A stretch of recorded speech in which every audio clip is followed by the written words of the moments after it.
Allahümme salli ve sellim ve barik ala seyyidina Muhammedin ve ala alihi adede in'amillahi ve iftali. Euzubillahimineşşeytanirracim. Bismillahirrahmanirrahim.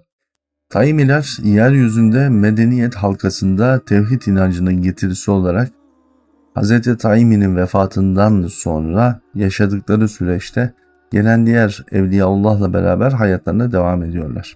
Ancak bu dönemde diğer medeniyetlerle gelişen ticaret hacmi insanların oldukça rahat bir yaşama kavuşmuş olmaları ve arada herhangi bir nifak, herhangi bir problemin olmayışı insanları daha rahat bir zemine doğru çekiyor. Ancak bu dönemde şeytan bir başka kavmi yolundan çıkarmak üzere harekete geçiyor. Bölgede Taimilerin yaşadığı bölgeye daha uzak bir bölgedeki bir başka medeniyete şeytan bu felsefe taşından kalma özelliklerin yanında kendisini genç bir adam olarak gösteriyor, aralarına katılıyor. Ve onlara uzayda Taimilerin yaptığı çalışmalarda aslında Nur-u Muhammedi'nin özellikli ve incelikli bir hikmetine ulaştıklarını söylüyor. Ancak bunu dünyanın diğer ülkelerinden sakladıklarını, ellerinde müthiş bir bilgi olduğunu, bir hazırlık içerisinde olduğunu ve bu saatten sonra bütün dünyayı kasıp kavuracak bir savaşa hazırlandıklarını söylüyor. Şeytanın Müslümanlar arasında, insanlar arasındaki en büyük ilk fitnesi diye bahsedebiliriz bu hususta. Tabi her yaptığı fitne büyük fitnedir. Eşler arasını bozmaktan tutun da arkadaş, kardeş, eş, dost, ahbap herkesin arasını bozmakta mahirdir. Şeytanın görevlerinden biridir bu çünkü. Kendisine görev edinmiştir tabiri caizse.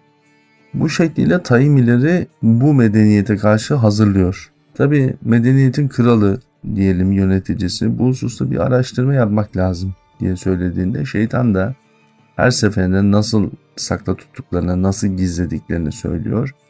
Tabi süreç içerisinde anlatılanlar, emareler, şeytanın bir takım şeyleri gösteriyor olması, mesela örneğin Taimilerin kendi tarlalarında, kendi yaşam biçimlerinde çok hızlı bir buğday biçme var. O dönemde yılda 10-12 defa buğday hasadı yapmak mümkün olduğu bir dünyadan bahsediyoruz. Dünyayı hem kirlettik nefsimizle hem de işlerimizle. 10-12 defa hasat aldıkları bir dönem. Böyle bir dönemde şimdi Taimilerin buğday tanelerini getiriyor şeytan ve bir gösteriyor çok daha büyük, çok daha güzel. Tabi Taimiler bunu nasıl yapıyorlar? Taimiler ekim dikim yaparken kurdun kuşun hakkını veriyorlar. Bir de her bir tarlanın başından elde etmiş oldukları buğdayı kendi tarlanın sahibi veya işte bölgenin sahibi ne kadar zengin olursa olsun mutlak surette değirmene götürüyor, öğüttürüyor. Kendisi ekmek yapıyor ve kendi eliyle yaptığı ekmeği insanlara dağıtıyor. Bu tabiri caizse o dönemin bir sünneti. Hazreti Taimi'den kalmış olan güzel bir sünnet olarak onların hayatına geçmiş. Yani kendi elinle bir şeyi yapmak, zengin bile olsan kendi elinle yaptıklarını insanlara ikram etmek. Şimdi bu güzellik karşısında işte gösteriyor buğdayların büyüklüğünü. Bu sefer kralı bir şekilde etkilemeye başlıyor. Onlar işte diyor Nur-u Muhammedi'den elde etmiş oldukları bu hikmetle, bu sırla tabiri caizse ürünleri, ekinleri, teknolojileri, yaptığı şeyler çok daha uzun süre kalıyor filan. Ama bu Taimilerin zikrinden, muhabbetinden, Allah-u Zülcelal'in onlara göndermiş olduğu peygambere olan tabiiyetlerinden kaynanan bir şey olduğu o manada insanların gözünden kaçıveriyor. Çünkü insan da bir anda nefs-i emmaresine düşüp bunları önemli bir şey addediyor. Çünkü dünyevi olarak ölçümlemeye kalkıyorsun. Kral bunların karşısında o zaman biz bunlara savaş açalım diyor. Şeytansa hayır diyor, savaş açmayalım. Tabi böyle yapınca da Deccaliler diye şimdi anacağımız bu medeniyetin insanları tarafından ya biz bu adamı kötü biliyorduk, bizi birbirimize kırdıracağına dair kafamızda fikirler vardı ama bakın bizi birbirimize kırdırmak için gelmemiş bu adam. Peki ne yapacağız diyor şeytana. Şeytan da diyor ki çok kolay, biz de nasıl ki onlar bir yıldızdan elde ettilerse bizler de gece ve gündüz batıp çıkan ve her gün yeniden dünyayı aydınlatan güneşin de bir ikram olduğunu unutmayın. O da Rabbin bir ikramıdır tabiri caizse tırnak içinde. Biz de oradan yola çıkarak onlardan bir tane daha yapalım. 2 tane ayrı güneşimiz olsun. Bu ikinci güneş sadece bu medeniyeti aydınlatsın. Bu ikinci güneş olursa bu sefer bizim buğdaylarımız onlardakinden en az 2-3 kat fazla olur. Düşünsenize diyor, yani gecenin bir vaktinde canınız istediğinde açıp kendisini gösterebileceğiniz bir güneşiniz olsa ne olur? Böyle bir hakikat olunca bir anda da bir kral hoşuna gidiyor. Karşı tarafa savaşmadan karşı tarafı yeni bir teknolojiyle ezme duygusu. Bunun üzerine şeytana izin veriyor ve şeytan yeryüzünde Kabe'nin dibindeki Hacer-i Esved taşından alıyor ve bu taşta ne vardı hatırlıyorsunuz daha önceki dersimizde. Bu taşta almış olduğu şeyi göğe çıkartıyor ve gökte bir alet tabiri caizse yaptırıp bunun içerisine koydurtuyor ve burada yine Rabbül Alemin'in hikmetini kullanarak müthiş bir aydınlık elde ediyor.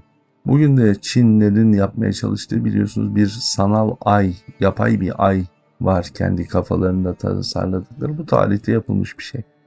Şeytan bunu yapınca tabii insanlar bir anda şaşırıyorlar çünkü gecenin bir yarısında bir başka medeniyetin üzerinde kendi istedikleri miktarda, istedikleri yönde, istedikleri şekilde bir güneş. Durum böyle olduğu anda insanlar bir anda şeytanı tazim etmeye başlıyorlar.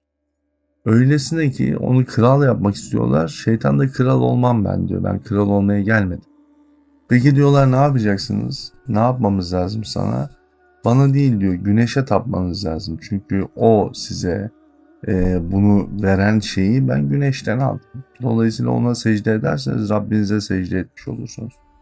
Tabii ilk başta insanların bunu bir tazim olarak görmelerini bir cehalet gibi görebilirsiniz ama bu şaşkınlık ve iman zafiyeti insanlarda ve işlerindeki münafıkların da onları zorlamasıyla beraber güneşe tapınma olarak başlıyor. Şeytana tapınma hasıl olduğu anda şeytan onlara hep güneşi gösteriyor. Çünkü şeytanın da önemli bir özelliği var. Kendisine tapınmaya gelen varlıklara, insanlara onları kandırır, hep bir başka şeye tapmalarını gösterir. Çünkü Cenab-ı Hakk'ın ne kadar celaliyet sahip olduğunu bilir. O yüzden onlara hep bir başka şey gösterir. Hoş zaten Rabbül Alemin ona bir vakit vermiş. O da o vakit boyunca Rabbül Alemin'in ona dokunmayacağını biliyor. Ama yine de insanları genellikle bir başka şeye yönlendirerek bu tanrısal özellikleri yani paganizmin kökenlerini gittiğimiz bu anları insanlar arasındaki ifsat hareketi olarak kullanmaya başlıyor. İnsanlar bu ifsat hareketi altındayken gayet doğal olarak artık ilk defa güneşe tapınma sürecini yaşamaya başlıyoruz. Bu güneşe tapınma süreci boyunca da şeytan elbette ki boş durmuyor. Taimilere gidiyor ve Taimilerin ezilip, büzülüp, perişan olmalarını arzu ediyordu. Çünkü onların ehli iman olması hasebiyle. Ama Taimiler böyle başka bir memlekette bir şey olmasından dolayı hiçbir üzüntüleri yok. Ve Taimiler kendi hayatlarını yaşamaya devam ederken bu sefer karşı tarafın kralı bu elindeki aydınlatma unsurunu, bu yapay güneşi Taimilerin topraklarındaki kuraklığı arttırmak için kullanmaya başlıyor. Dolayısıyla tabiri caizse ilk biyolojik demeyelim ama bir saldırı, farklı bir saldırı planıyla Taimilerin elindekileri parçalamaya başlıyor ve kral onlara gelip şunu söylüyor. Ya elinizdeki Nur-u Muhammedi'den almış olduğunuz şeyi bize vereceksiniz yahut biz sizi kuraklıkla mahvedip perişan edeceğiz. Taimilerin onlara söylemiş olduğu söz bizim elimizde böyle bir şey yoktur. Biz sadece Rabbül Alemin'e şükrederiz. Allah da bize verir. Tabi gittikçe gidiyor bu iş ve kral artık sinirleniyor. O kuraklık mahvedeceğim dediğinde Allah-u Zülcelal müthiş bir yağmurla beraber iki medeniyet arasında bir perde çektiriyor. Bu perde küfrün perdesi diye tabir edebiliriz. Küfür kelimesi, kafir kelimesi biliyorsunuz ki neydi? Bir örtüydü. Tarihte aslında kefere, kafir kelimesinin ilk köken noktalarından birine gelmiş olduk bu manada.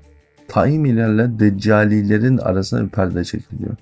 O medeniyet burayı göremiyor, bu medeniyet orayı göremiyor. Görememe sebebi bir yağmur cinsi var. Bu yağmur cinsi siyah damlalardan oluşuyor. Farklı bir kimyasal yapısı var. Apayrı bir derste anlatmak lazım gelir. Karşı tarafı göremiyorsunuz. Yani oraya gidebilirsiniz, gelebilirsiniz ama o tarafı görme şansınız yok.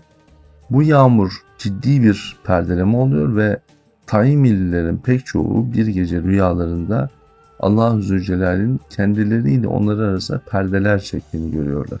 Ve onlara kafir diyorlar. Ve bu kafirler artık Deccaliler olarak anılmaya başlıyorlar. Neden onlara Deccaliler deniyor? Çünkü yarın anlatacağımız üzere insanı azdıran şeytan bu sefer kendilerine uymuş olan insanları kandırabilmek, onları yeniden motive edebilmek, araya çekilmiş olan bu perdenin Rabbul Alemin'in ikramını haşa ortadan kaldırmaya yönelik, yani onun önemsizliğini anlatabilmek için onlara yeni bir şey göstermesi lazım. İnsanların da bir imtihan geçirmesi lazım. Allah nasip ederse onu da yarın anlatırız inşallah efendim. Bugünlük kalın sağlıcakla.